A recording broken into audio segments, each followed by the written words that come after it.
Good morning students. SST seventh class जिसमें हम history का चैप्टर 8 रीड कर रहे हैं, ईश्वर से अनुराग।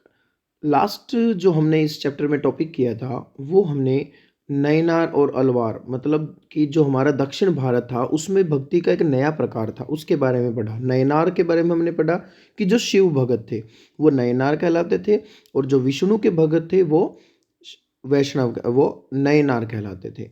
ठीक है, इनके बारे में हमने पढ़ा, इनके संतों के बारे में पढ़ा और ये भी पता चला कि इनकी जीवनियाँ रचने रची जाने लगी और ये क्या करते थे, घुमक्कड़ होते थे, एक जगह नहीं रहते थे।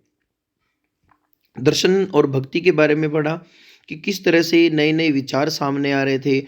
ऐसा ही विचार एक शंकर ने दिया था, जो बहुत बड़े दार्शनिक थे। उन्होंने कहा कि जीवन जीवात्मा और परमात्मा दोनों एक ही हैं। ठीक है, वो अलग अलग नहीं है और ब्रह्मा ही एकमात्र सत्य है, ऐसा उन्होंने कहा। और ये भी कहा कि वो निर्गुण है, निराकार है, उसकी कोई शेप नहीं है। फिर हमने रामानुज के बारे में पढ़ा। इन्होंने, ये विष्णु भगत थे, इन्होंने कहा कि आप विष्णु की उपासना करेंगे तो आपका भला होगा, आप मुक्ति पा सकते हो संसार के चक्रों से। आज हम पढ़ेंगे बसवना का वीर शैववाद। देखो, वीर शैव लिखा हुआ है, शैव का मतलब इसका संबंध किससे है? शिव से है, शिव से है। हमने पहले पढ़ा कि तमिल भक्ति आंदोलन और मंदिर पूजा के बीच क्या संबंध थे। इसके परिणाम स्वरूप जो प्रतिक्रियाएं हुई वह बसवना और अलम्मा प्रभु और अकम महादेवी जैसे उसके साथियों द्वारा प्रारंभ किए गए वीर शैववाद आंदोलन में स्पष्ट दिखलाई देती है। मतलब क्या है कि जो मंदिर बनवाए जाने लगे, भक्ति आंदोलन और मंदिर दोनों में संबंध बढ़ता गया, क्योंकि भक्ति का एक स्थान बन गया मंदिर। ठीक है, वहां भगत जाते और अपनी भक्ति करते थे। तो इस वजह से उनमें बहुत अच्छी संबंध बन चुके थे और इसका रिजल्ट ये हुआ कि बसवना और अलमा प्रभु और अक महादेवी जैसे कई ऐसे साथियों ने वीर शैववाद आंदोलन जो शुरू किया था, उसमें भी हम उसका रिजल्ट देख सकते हैं, मतलब उसका परिणाम भी देख सकते हैं। यह आंदोलन 12वीं शताब्दी के मध्य में कर्नाटक में प्रारंभ हुआ। अंडरलाइन करेंगे, 12वीं शताब्दी के मध्य में कर्नाटक में। ठीक है, वीर शैवों ने सभी व्यक्तियों की समानता के पक्ष में और जाति तथा नारी के प्रति व्यवहार के बारे में ब्राह्मणवादी विचारधारा के विरुद्ध अपने प्रबल तर्क प्रस्तुत किए। देखो, ब्राह्मणवादी विचारधारा क्या थी उस समय, जैसा कि हम जानते हैं, हमने पहले भी चैप्टर में पढ़ा है कि एक सोच बना दी गई थी जाति व्यवस्था की। ठीक है, औरतों को घर से बाहर नहीं जाना, औरतों को पुरुष से कम समझना और जाति के हिसाब से भेदभाव करना। तो ये जो विचारधारा थी, ये ब्राह्मणवादी विचारधारा थी उस समय की। ठीक है, आज ऐसा कुछ नहीं है। ठीक है, देखो उस समय में जो जिसके जैसा लोगों को उचित लगा होगा वैसा उन्होंने कर लिया। लेकिन अगर हम उन पुराने टॉपिक्स को उठा के आज बहस करते हैं, आपस में झगड़े करते हैं, वो सबसे बड़ी मूर्खता रहेगी। ठीक है, वो एक समय था, एक दौर था, जो जैसा जिसको ठीक लगा उन्होंने वैसा किया और वैसे समाज के रूल रेगुलेशन बना दी। लेकिन आज ऐसा कुछ नहीं है, आज समाज में हम सब बराबर हैं। तो मैं तो उसके विरुद्ध उन्होंने विचार उठाए। ठीक है, उसके विरुद्ध उन्होंने तर्क भी दिए कि देखो भाई, इस हिसाब से जाति व्यवस्था गलत है, ये है। इसके अलावा वे सभी प्रकार के कर्म कांडों और मूर्ति पूजा के विरोधी थे कि जो कर्म कांड होते हैं, मतलब जब हम पूजा पाठ करते हैं तो बहुत सारा मतलब ये हवन वगैरह करना, ठीक है, मूर्ति पूजा करना, इन सब के वो विरोधी थे। कहते हैं कि ये सब मत करो, ये कुछ करने की जरूरत नहीं है आपको। वीर शैवों के वचन है यहाँ पर, देखिए नीचे कुछ वचन या कथन दिए गए हैं जो बसवना के बताए जाते हैं। धनवान लोग शिव के लिए मंदिर बनाते हैं, मैं एक गरीब आदमी क्या करूं? बात तो सही है कि भाई मंदिर तो पैसे वाले लोग बनाते हैं, गरीब आदमी क्या करेगा? मेरी टांगे खंबे हैं, शरीर तीर्थ मंदिर है। तो वो गरीब आदमी कह रहा है कि भाई मेरी जो टांगे हैं ना, ये खंबे हैं मंदिर के, और शरीर जो है, मेरा जो शरीर है गरीब आदमी का, वही मेरा तीर्थ मंदिर है। सिर उसकी छतरी है, और जो मेरा सिर है ये उसकी मंदिर की छतरी है और सोने की बनी हुई है। ठीक है, जरा सुनो नदी संगम के प्रभु, खड़ी हुई चीजें कभी गिर जाएंगी लेकिन चलने वाली सदा चलती रहेंगी। उसने ये भी कहा कि मंदिर जो खड़े होते हैं ना, वो कभी गिरेंगे भी, ठीक है, लेकिन जो चलने वाली चीजें है ना, वो कभी नहीं गिरेंगी। ठीक है, तो उसने कहा है कि भाई मंदिर कोई ज्यादा वो नहीं है, ठीक है, खुद आप ही मंदिर हो, भगवान हमारे अंदर ही समाया हुआ है। आगे है महाराष्ट्र के संत।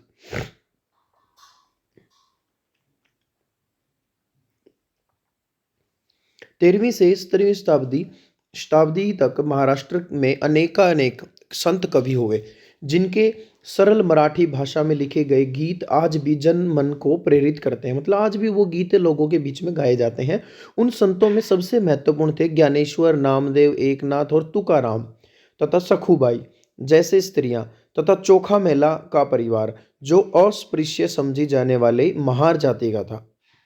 भक्ति की यह क्षेत्रीय परंपरा पंढरपुर में विट्ठल, विष्णु का एक रूप है विट्ठल, पर और जन मन के हृदय में विराजमान व्यक्तिगत देव संबंधी विचारों पर केंद्रित था। मतलब इन लोगों के जो विचार थे भक्ति के, वो सीधे से डायरेक्टली एक तो विट्ठल महाराज के ऊपर थे, और जो हमारे दिल में व्यक्तिगत देव है जो भी हमारा, उसके ऊपर डिपेंड थे ये विचार इनके। इन्होंने बहुत सारे गीत वगैरह लिखे, ये सारे इसमें बताए गए हैं। इन संत कवियों ने सभी प्रकार के कर्म कांडों, पवित्रता के ढोंगों और जन्म पर आधारित सामाजिक अंतरों का विरोध किया। इन्होंने कहा भाई कोई कर्म कांड की जरूरत नहीं है। दूसरा, जो तुम ये ढोंग रखते हो कि भाई ये करने से मैं अपवित्र हो जाऊंगा, ये करने से पवित्र हो जाऊंगा, उसमें नहाने से पवित्र हो जाऊंगा, मेरे सारे पाप धुल जाएंगे, ऐसा कुछ नहीं है। अच्छे काम करो, ऐसा उनका कहना था। अच्छे काम करोगे तो तुम्हें गंगा में नहाने की जरूरत नहीं है, तुम अपने आप ही पवित्र हो। तुम्हारा मन अच्छा होना चाहिए। तुम्हारे मन में बुराई है और तुम नहा गंगा में रहे हो, तो तुम पवित्र नहीं हो सकते। ठीक है, ये वो कहते थे। और जन्म के आधार पर, जो जन्म के आधार पर कि भाई तुम इस परिवार में पैदा हुए, तुम नीची जाति के होगे, तुम यहाँ पैदा होगे, तुम ऊंची जाति की, ये सब बंद कर दो। ये इनके विरोध थे वो। यहाँ तक कि उन्होंने सन्यास के विचार को भी ठुकरा दिया, और उन्होंने तो ये भी कहा कि भाई सन्यासी बनने की जरूरत नहीं है। क्यों अपने बीवी बच्चों को, अपने परिवार को, माता पिता को छोड़ के जाते हो? किसी भी अन्य व्यक्ति की तरह रोजी रोटी कमाते हुए परिवार के साथ रहने और विनम्रता पूर्वक जरूरतमंद साथी व्यक्तियों की सेवा करते हुए जीवन बिताने को पसंद किया। उन्होंने कहा कि भाई तुम जरूरतमंद लोगों की मदद करो और एक अच्छे इंसान की तरह अपना जीवन व्यतीत करो अपने परिवार के साथ, वही भक्ति है। उन्होंने इस बात पर बल दिया कि असली भक्ति दूसरों के दुखों को बांट कर लेना है। ठीक है, इससे एक नए मानवतावादी विचार का उद्भव हुआ, जैसा कि सुप्रसिद्ध गुजराती संत नरसिंह मेहता ने कहा था, वैष्णव जन तो तैने कहिए, पीर पराई जाने रे। कि वैष्णव जन तो तैने कहिए, मतलब भगवान के जो जनता है वो वही भगवान के भक्त तो आप तभी कहलाओगे जब दूसरों के दर्द समझोगे, दुख समझोगे। ठीक है, तो इस तरह से देख रहे हैं कि अलग अलग विचारधाराएं, अलग अलग तौर तरीके भक्ति के बनने लग रहे हैं। ठीक है, और आज भी समाज में आप देखोगे ना, जब घूमोगे अपने आसपास के लोगों से मिलोगे और उनके विचारों को जानोगे, तो उनकी भक्ति से संबंधित विचारों को जानोगे, तो आपको एक बड़ा अंतर देखने को मिलेगा।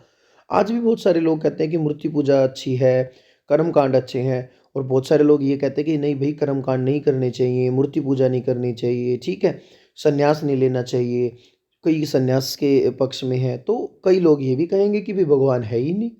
ठीक है, तो हर तरह से आज भी स्थिति ऐसी है। यहाँ पर एक संत तुकाराम की गीत दिया गया है, सामाजिक व्यवस्था पर उन्होंने प्रश्न चिन्ह उठाया। मराठी गीत, भक्ति गीत है ये, उसका हिंदी अनुवाद है। जो दीन दुखियों पीड़ितों को अपना समझता है वही संत है, क्योंकि ईश्वर उसके साथ है। कि भाई जो लोगों की कष्ट समझता है, एक दुखी व्यक्ति है, उसके दुख को समझ रहा है, तो वही संत आदमी है, और उसी के अंदर भगवान है।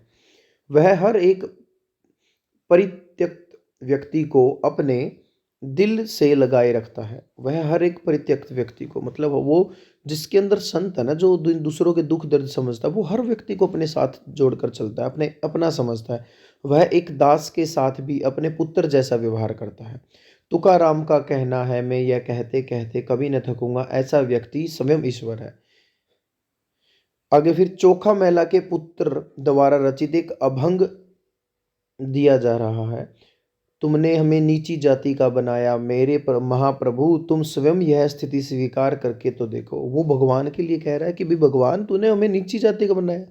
क्योंकि उस समय जब लोग आवाज उठाते थे, तो जिनके द्वारा ये जाति व्यवस्था सारा सिस्टम बनाया गया था, वो लोग कहते कि भाई भगवान ने ही तुम्हें पैदा किया नीची जाति में, इसमें हमारा कोई रोल नहीं है, ठीक है। भगवान ने जाति बनाई है और भगवान ने तुम्हें नीची जाति में पैदा किया। तब वो लोग ऐसे ही, इसीलिए उन्होंने ऐसी कविता लिखी कि भगवान तुमने मुझे नीची जाति में बनाया, तुम एक बार खुद नीची जाति में आकर देखो। हमें जीवन भर झूठन खानी पड़ती है, कि झूठा खाना पड़ता है, तुम भी झूठा खा के देखो। इसके लिए मेरे प्रभु तुम्हें शर्म आनी चाहिए कि भाई देखो, हमें जिंदगी भर झूठा खाना पड़ रहा है, अगर तुम हमारी जगह होगे तुम्हें भी झूठा खाना पड़ेगा, तुम्हें शर्म आनी चाहिए भगवान। तुम तो हमारे घर में आ चुके हो, तुम इससे कैसे इनकार कर सकते हो। चोखा का बेटा कराम कर्मा मेला पूछता है, तुमने मुझे ज़िंदगी क्यों दी, कि भाई तुमने हमें ज़िंदगी फिर क्यों दी अगर हमें ऐसी स्थिति में रखना था तो। नेक्स्ट टॉपिक है हमारा इसके अंदर, नाथपंथी सिद्ध और योगी। देखिए, नाथपंथी सिद्ध और योगी के बारे में क्या, इस काल में अनेक ऐसे धार्मिक समूह उभरे जिन्होंने साधारण तर्क वितर्क का सहारा लेकर रूढ़िवादी धर्म के कर्म कांडों और अन्य बनावटी पहलुओं तथा समाज व्यवस्था की आलोचना की। उन्होंने ये बताया कि भाई तर्क वितर्क किया, मतलब डिबेट तरह, एक तरह से कह सकते हैं कि भाई जो अलग अलग तरह की ये परंपराएं चल रही हैं, कर्म कांड कर रहे हैं, बनावटीपन दिखता है जो, उसकी उन्होंने बुराइयां की, भाई ये ठीक नहीं है। उनमें नाथपंथी, सिद्धाचार और योगी जन उल्लेखनीय है। उन्होंने संसार का परित्याग करने का समर्थन किया। ये कहते थे भाई संसार की जो मोह माया, इसका त्याग कर दो, इससे दूर हो जाओ। उनके विचारों से निराकार परम सत्य का चिंतन मनन और उसके साथ एक हो जाने की अनुभूति ही मोक्ष का मार्ग है। वो कहते थे कि भाई तुम मोक्ष की प्राप्ति करो, और वो कैसे होगी, उसके लिए तुम्हें जो परम सत्य है उसका चिंतन करना होगा, उसका ध्यान लगाना होगा। इसके लिए उन्होंने योगासन, प्राणायाम और चिंतन मनन जैसी क्रियाओं के माध्यम से उन मन एवं शरीर को कठोर प्रशिक्षण देने की आवश्यकता पर बल दिया। उन्होंने कहा भी योग करो, ठीक है, प्राणायाम करो, चिंतन मनन करो, ठीक है, समाधि ग्रहण करो एक तरह से, और ऐसे ही चीज़ें, कठोर चीज़ें करने से तुम्हें भगवान मिलेगा। ये समूह खास तौर पर नीची कहे जाने वाली जातियों में बहुत लोकप्रिय हुए। उनके द्वारा की गई रूढ़िवादी धर्म की आलोचना ने भक्ति मार्गीय धर्म के आधार तैयार किया, जो आगे चलकर उत्तरी भारत में लोकप्रिय हुआ। मतलब जो भक्ति का एक नया मार्ग तैयार कर दिया इन लोगों ने, और ये उत्तरी भारत में आगे जाकर बड़ा फेमस हुआ। नेक्स्ट टॉपिक है इस्लाम और सूफी मत। अब हम इस्लाम धर्म के बारे में पढ़ेंगे और सूफी मत के बारे में पढ़ेंगे कि ये कैसे विश्वास रखते थे। ये टॉपिक हम नेक्स्ट टाइम पढ़ेंगे। और इसके बाद इसके साथ एक और टॉपिक है हमारा, उत्तर भारत में धार्मिक बदलाव। दो टॉपिक हो गए। उसके अलावा हमारा जो रह जाएगा, कबीर नज़दीक से एक नज़र, बाबा गुरु नानक देव जी। तो ये 4-5 टॉपिक हमारे इसमें रह गए हैं। तो आज के लिए हमें सिर्फ इतना ही रीड करना है। Thank you, have a good day.